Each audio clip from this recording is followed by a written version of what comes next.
Halo, selamat pagi. Nah, kalau di beberapa hari kemarin kita eh, untuk pilihan sahamnya fokus ya di saham-saham yang gold gitu, karena memang dari sisi harga komoditasnya juga yang masih terus naik di goldnya sendiri, karena memang lagi dalam keadaan ketidakpastian pasar, terus juga terkait perlambatan ekonomi dan juga sentimen global terkait resesi yang menjadikan harga gold itu naik karena adanya peningkatan permintaan ya, karena dianggap sebagai safe haven untuk instrumen investasinya. Nah, ternyata ada hal baru nih yang bisa diperhatiin di saat kondisi kayak gini, yaitu ternyata BlackRock ini tancap gas katanya. Dia ngeborong saham-saham defensif di Indonesia mulai awal tahun 2023 ini. Nah, sebelumnya pengaruhnya apa kalau BlackRock ini melakukan akumulasi, dia ngeborong saham-saham.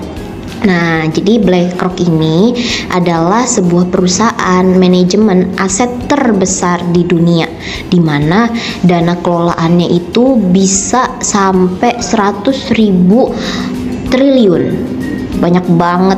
Nah, jadi klien-kliennya itu dikelola sama BlackRock, mulai dari korporasi yang besar, terus juga perusahaan Ventura, hedge fund, terus juga ada perusahaan keluarga juga gitu. Jadi ya makanya banyak ya tadi dana kelolaannya.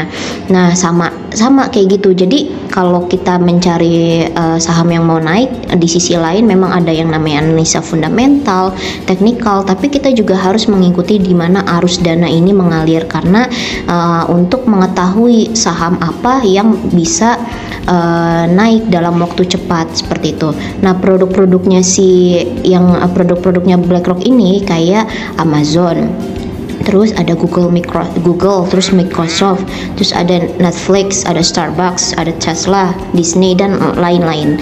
Jadi sangat-sangat berpengaruh nih kalau misalnya BlackRock ada melakukan borong saham di Indonesia, di saham-saham defensifnya. Nah, yang menjadi pertanyaan, kenapa saham-saham defensif ini yang diborong sama BlackRock?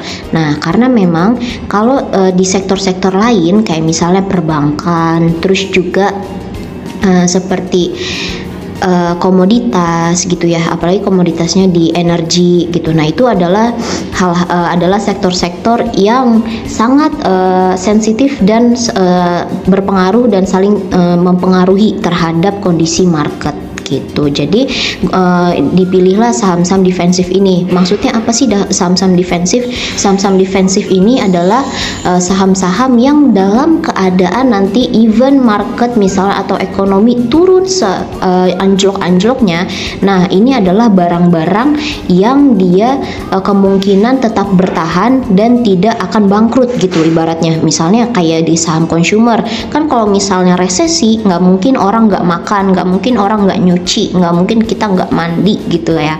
Nah, terus juga misalnya kayak di saham-saham telekomunikasi. Nah, misalnya kalau nanti ada resesi kan nggak mungkin nih kita nggak ngabarin keluarga, kita nggak ngechat ayang gitu ya. Nah, itu kan nggak mungkin gitu. Jadi terus juga kayak salah satunya di sektor infrastruktur, yaitu seperti di jasa marga. Nah, ketika resesi pun orang-orang tetap akan ada melakukan perjalanan. Jadi sifatnya defensif adalah segmen bisnis atau sektor yang tetap bertahan dikala kondisi ekonomi sedang tidak baik atau sedang tidak benar-benar lagi tidak adanya ketidakpastian pasar dan lagi dalam keadaan high risk. Nah, kita lihat nih langsung contohnya. Kalau di beberapa hari kemarin dari awal tahun ya, ini makanya di 3 besar teratas itu yang paling mendorong penurunan di market adalah dari sisi perbankan itu sendiri, yaitu kita lihat ya banyak asing keluar di saham BBRI, BBCA dan BMRI gitu. Terus kalau kita lihat dari sisi chart, nah ini contohnya di saham ICBP dan di saham Unilever, ini dua-duanya sektor leading sahamnya ya, saham utamanya di sektor consumer ada ICBP sama Unilever. Nah ini kita lihat nih dari Bandar value-nya, untuk value-nya ini masih tetap bertahan, belum ada distribusi dari saham-saham consumer good. Terus juga kalau kita lihat dari sisi valuasi, nah ini rata-rata di saham sektor consumer ya yang masih dalam posisi murah, dan ini kalau yang saya tandain seperti di saham Indofood dan saham Java, ini contoh saham yang masih murah di sektornya dibandingkan dengan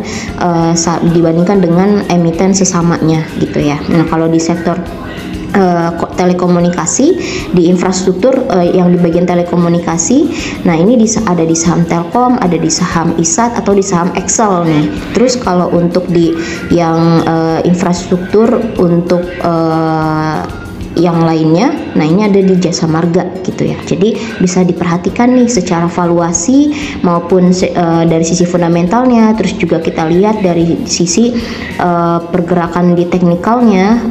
Nah ini kalau contohnya di saham ICBP maupun di Unilever, ini masih dalam posisi uptrend gitu ya.